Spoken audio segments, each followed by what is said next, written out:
ನಮಸ್ಕಾರ. ಸುದ್ದಿ ಮೃದಂಗ ವಿಶೇಷ ಕಾರ್ಯಕ್ರಮಕ್ಕೆ ಸ್ವಾಗತ. ನಾನು ಎಚ್.ಎಸ್. ಸುಧೀಂದ್ರ ಕುಮಾರ್. ಏನಿವತ್ತು ವಿಶೇಷ ಕಾರ್ಯಕ್ರಮ ಅಂತ ಹೇಳಿದ್ರೆ ಬಹುದೊಡ್ಡ ವಿಶೇಷ ಕಾರ್ಯಕ್ರಮವೇನಲ್ಲ, ಒಂದು ಸುದ್ದಿಯ ಒಂದು ಸ್ಪಷ್ಟನೆಗೋಸ್ಕರವಾಗಿ ಇವತ್ತಿನ ಈ ವಿಶೇಷ ಕಾರ್ಯಕ್ರಮ. ನಿನ್ನೆ ಒಂದು ವಿಶೇಷವಾಗಿರ್ತಕ್ಕಂಥ 3 ಸುದ್ದಿಗಳ ಒಂದು ಕಾರ್ಯಕ್ರಮವನ್ನು ಬಿತ್ತರವನ್ನು ಮಾಡಿದ್ವಿ. ಅದರೊಳಗೆ ಆರಂಭದಲ್ಲಿ ನಾವು ಹೇಳಿದ್ದೇವೆ, ಅಂತ್ಯದಲ್ಲಿ ಹೇಳಲಾಗ ಇಲ್ಲ. ಆರಂಭದೊಳಗೆ ಚರ್ಚೆ ಮಾಡ್ತಾ ಇರ್ತಕ್ಕಂಥ ವಿಷಯಗಳನ್ನು ನಿಮ್ಮ ಗಮನಕ್ಕೆ ತರ್ತಾ ಇದ್ದೇವೆ ಅಂತ ಹೇಳುವ ಸಂದರ್ಭದೊಳಗೆ ಕಡೆಯದಾಗಿ ಯಶವಂತಪುರ ನಗರ ಮಂಡಲ ಭಾರತೀಯ ಜನತಾ ಪಕ್ಷದ ಅಧ್ಯಕ್ಷರ ನೇಮಕ ಕುರಿತಂತೆ ಕಗ್ಗಂಟಾಗಿದೆ ಎನ್ನುವ ಸುದ್ದಿಯ ವಿಶ್ಲೇಷಣೆಯ ಸಂದರ್ಭದೊಳಗೆ ಉಳ್ಳಾಳವಾಡಿನ ನಿಕಟಪೂರ್ವ ಭಾರತೀಯ ಜನತಾ ಪಕ್ಷದ ಅಧ್ಯಕ್ಷರಾದಂತಹ ಶಶಿಕುಮಾರ್ ಅವರನ್ನು ಅಧ್ಯಕ್ಷರಾಗಿ ಆಯ್ಕೆ ಮಾಡುವುದಕ್ಕೆ ಸಹಿ ಹಾಕಿರುವಂಥದ್ದು ತಡೆ ಹಿಡಿಯಲಾಗಿದೆ ಎನ್ನುವ ಸುದ್ದಿಯ ವಿಶ್ಲೇಷಣೆ ಕೊಡುವ ಸಂದರ್ಭದೊಳಗೆ ಶೋಭಾ ಕರಂದ್ಲಾಜೆಯವರು ಚಿಕ್ಕಮಗಳೂರಿನಿಂದ ಉತ್ತರ ಕ್ಷೇತ್ರಕ್ಕೆ ಬರುವಾಗ ಗೋ ಬ್ಯಾಕ್ ಚಳವಳಿಯಲ್ಲಿ ಶಶಿಕುಮಾರ್ ಭಾಗವಹಿಸಿದ್ದರು ಅಂಥೇಳಿ ಇಲ್ಲಿ ಫುಲ್ ಪಾಯಿಂಟ್ ಆಗೋಗಿದೆ. ಭಾಗವಹಿಸಿದ್ದರೂ ಅಲ್ಲ, ಯಾರೋ ಒಬ್ಬರು ಹೋಗಿ ಭಾಗವಹಿಸಿದ್ದರು ಅವರು ಅಂಥೇಳಿ ದೂರಿದ್ದಾರೆ ಅಂತ ಹೇಳಬೇಕಾದಂಥದ್ದು ದೂರಿದ್ದಾರೆ ಎನ್ನುವುದು ಬಿಟ್ಟು ಭಾಗವಹಿಸಿದ್ದರು ಅಂತ ಆಗಿದ್ದ ಹಿನ್ನೆಲೆಯೊಳಗೆ ಒಂದು ಸ್ಪಷ್ಟನೆ ಕೊಡುವುದಕ್ಕೋಸ್ಕರವಾಗಿ ಅವರಿಂದ ಸ್ಪಷ್ಟನೆ ಬಯಸುವುದಕ್ಕೂ ಮುನ್ನ ಗೋ ಬ್ಯಾಕ್ ಚಳವಳಿಯೊಳಗೆ ಶಶಿಕುಮಾರ್ ಪಾಲ್ಗೊಂಡಿರಲಿಲ್ಲ ಅನ್ನುವಂಥದ್ದು 100ಕ್ಕೆ 100 ಸತ್ಯ. ಅದನ್ನು ಯಾರೋ ಆರೋಪವನ್ನು ಮಾಡುವಂಥದ್ದಲ್ಲ, ಆ ಸತ್ಯವಾದ ಸುದ್ದಿಯನ್ನು ಅವರ ಬಾಯಲ್ಲೇ ಕೇಳುವಂಥ ಪ್ರಯತ್ನ ಇವತ್ತು ನಮ್ಮದು. ಶಶಿಕುಮಾರ್ ಅವರಿಗೆ ತುಂಬ ಹೃದಯದ ಸ್ವಾಗತ ಸರ್. ನಮಸ್ಕಾರ ಸರ್. ಸರ್, ಅಧ್ಯಕ್ಷರ ಆಯ್ಕೆ ಕಗ್ಗಂಟಾಗಿದೆ ಎನ್ನುವಂತಹ ನಿನ್ನೆಯ ಸುದ್ದಿಯ ವಿಶ್ಲೇಷಣೆ ಒಳಗೆ ಒಂದು ಅಚಾತುರ್ಯ ಅಥವಾ ಪ್ರಮಾದ ಆಗಿರಬಹುದು, ಪ್ರಶ್ನೆ ಅಂತಕ್ಕಂಥದ್ದಿಲ್ಲ. ಅದರ ಬಗ್ಗೆ ಒಂದು ಕ್ಲಾರಿಫಿಕೇಷನ್ ಅಂಥೇಳಿ ಅಂತ. ಚಿಕ್ಕಮಗಳೂರಿನಿಂದ ಇಲ್ಲಿ ಬರುವ ಸಂದರ್ಭದೊಳಗೆ ಶೋಭಾ ಕರಂದ್ಲಾಜೆಯವರಿಗೆ ಗೋ ಬ್ಯಾಕ್ ಮಾಡಿದ್ರಂತೆ ಅನ್ನುವಂಥದ್ದು, ಆದರೆ ಮಾಡಿದ್ರಂತೆ ಅಂತ ನೀವು ಮಾಡಿದಿರಿ ಅಂತ ಅದು ಫುಲ್ ಪಾಯಿಂಟ್ ಆಗೋಗಿದೆ. ಇದಕ್ಕೆ ಏನು ಹೇಳ್ತೀರಿ ಸ್ಪಷ್ಟನೆ? ಸರ್, ನಮ್ಮದು ಶಿಸ್ತಿನ ಪಕ್ಷ BJPದು ಒಂದು. ಎರಡನೇದು, ಶೋಭಾ ಮೇಡಮ್ ಅವರು ಇಲ್ಲಿ MLA ಆಗಿ ಮಿನಿಸ್ಟ್ರಾಗಿ ಹಲವಾರು ಕೆಲಸಗಳನ್ನ ಹೋದಂಥ MP ಅವ್ರಿಗೆ ಗೋ ಬ್ಯಾಕ್ ಮಾಡೋ ಅಂಥ ಧೈರ್ಯ ನಮ್ಮ ಕ್ಷೇತ್ರದಲ್ಲಿ ಯಾರಿಗೂ ಇಲ್ಲ. ಆಮೇಲೆ ಅದನ್ನು ಯಾರೂ ಇಷ್ಟನೂ ಪಡೋದಿಲ್ಲ.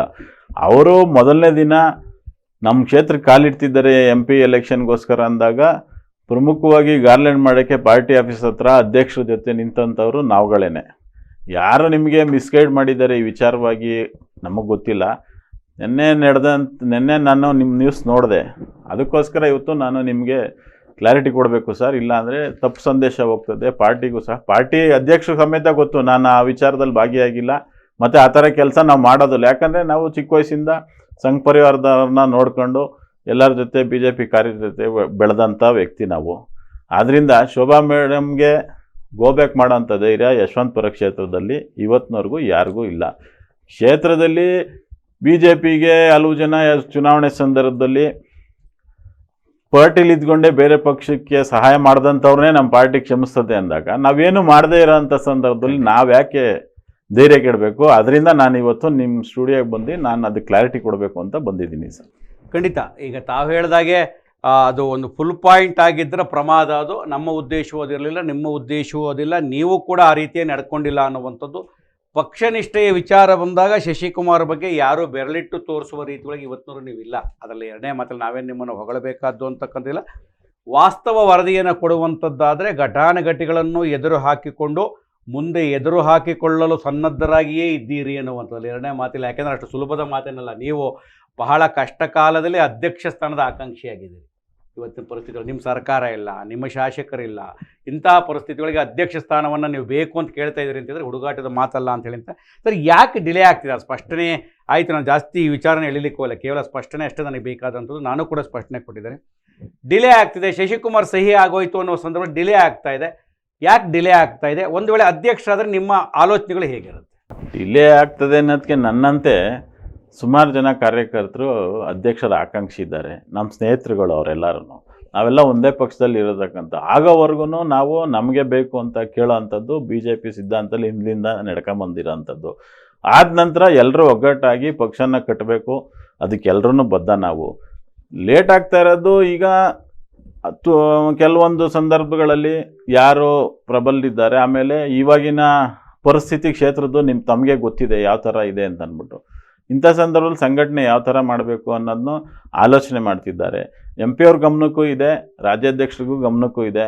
ಇನ್ನು ನಮ್ಮ BJP ಪಕ್ಷದಲ್ಲಿ ಸನ್ಮಾನ್ಯ ಯಡಿಯೂರಪ್ಪನವರು ಘೋಷಣೆ ಮಾಡಿದಂಥ ನಮ್ಮ ಕ್ಷೇತ್ರದ MLA ಅಭ್ಯರ್ಥಿ ರುದ್ರೇಶಣ್ಣ ಅವರು ಈ ವಿಚಾರದಲ್ಲಿ ಯಾವುದೇ ರೀತಿಯಾದಂಥ ಮಧ್ಯಸ್ಥಿಕೆಯನ್ನು ವಹಿಸ್ತಾ ಇಲ್ಲ. ಪಕ್ಷ ಯಾರಿಗೆ ಜವಾಬ್ದಾರಿ ಕೊಟ್ಟರು ಅವ್ರ ಜೊತೆ ಕೆಲಸ ಮಾಡಿಸ್ಕೊಂಡು ಹೋಗ್ತೀನಿ ಅನ್ನೋ ಮನೋಭಾವ ಇಟ್ಕೊಂಡು ಅವರು ಇದ್ದಾರೆ.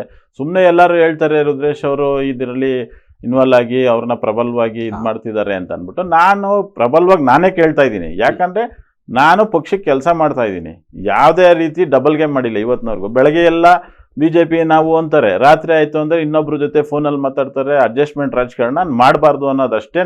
ಯಾವುದೇ ಒಬ್ಬ ವ್ಯಕ್ತಿ ಅಧ್ಯಕ್ಷ ಆದ್ರೂ ನಾನು ಅವರಲ್ಲೂ ಮನವಿ ಮಾಡೋದು, ನನ್ನನ್ನು ಸಹಿತ ಯಾವುದೂ ಅಡ್ಜಸ್ಟ್ಮೆಂಟ್ ರಾಜಕಾರಣ ಇರಬಾರ್ದು. ಪಕ್ಷನ ತಳಮಟ್ಟದಿಂದ ಕಟ್ಟಬೇಕು, ಕಾರ್ಯಕರ್ತರನ್ನು ರೀಚ್ ಆಗಬೇಕು, ಕಾರ್ಯಕರ್ತರಿಗೆ ಧೈರ್ಯ ತುಂಬುವಂಥ ಕೆಲಸ ಮಾಡಬೇಕು ಈ ಸಂದರ್ಭದಲ್ಲಿ ಅನ್ನೋದು ನನ್ನ ಆಸೆ. ಸರ್, ಖಂಡಿತ ತಾವು ಹೇಳಿದಾಗೆ ಪಕ್ಷದ ಅಧ್ಯಕ್ಷ ಸ್ಥಾನವನ್ನು ಸ್ವೀಕಾರ ಯಾರೇ ಮಾಡಲಿ, ಯಾರಿಗೆ ಅದೃಷ್ಟ ಇದೆ ಅನ್ನುವಂಥದ್ದು ಗೊತ್ತಿಲ್ಲ. ಆಗು ಹೋಗುಗಳ ಚಿಂತನೆಯನ್ನು ಮಾಡಿ ತೀರ್ಮಾನವನ್ನು ಮಾಡುವಂಥದ್ದು ಸೂಕ್ತ ಅನ್ನುವಂಥದ್ದು ನಿಮ್ಮ ಅಭಿಪ್ರಾಯ.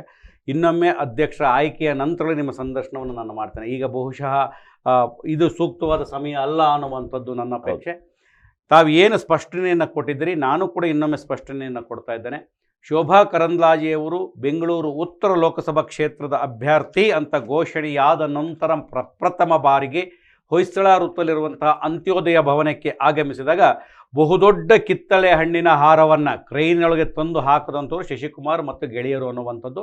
ಎಲ್ಲೂ ಕೂಡ ಗೋ ಬ್ಯಾಕ್ ಅನ್ನುವಂಥದ್ದು ಮಾಡಿಲ್ಲ, ಮಾತನಾಡುವೂ ಇಲ್ಲ.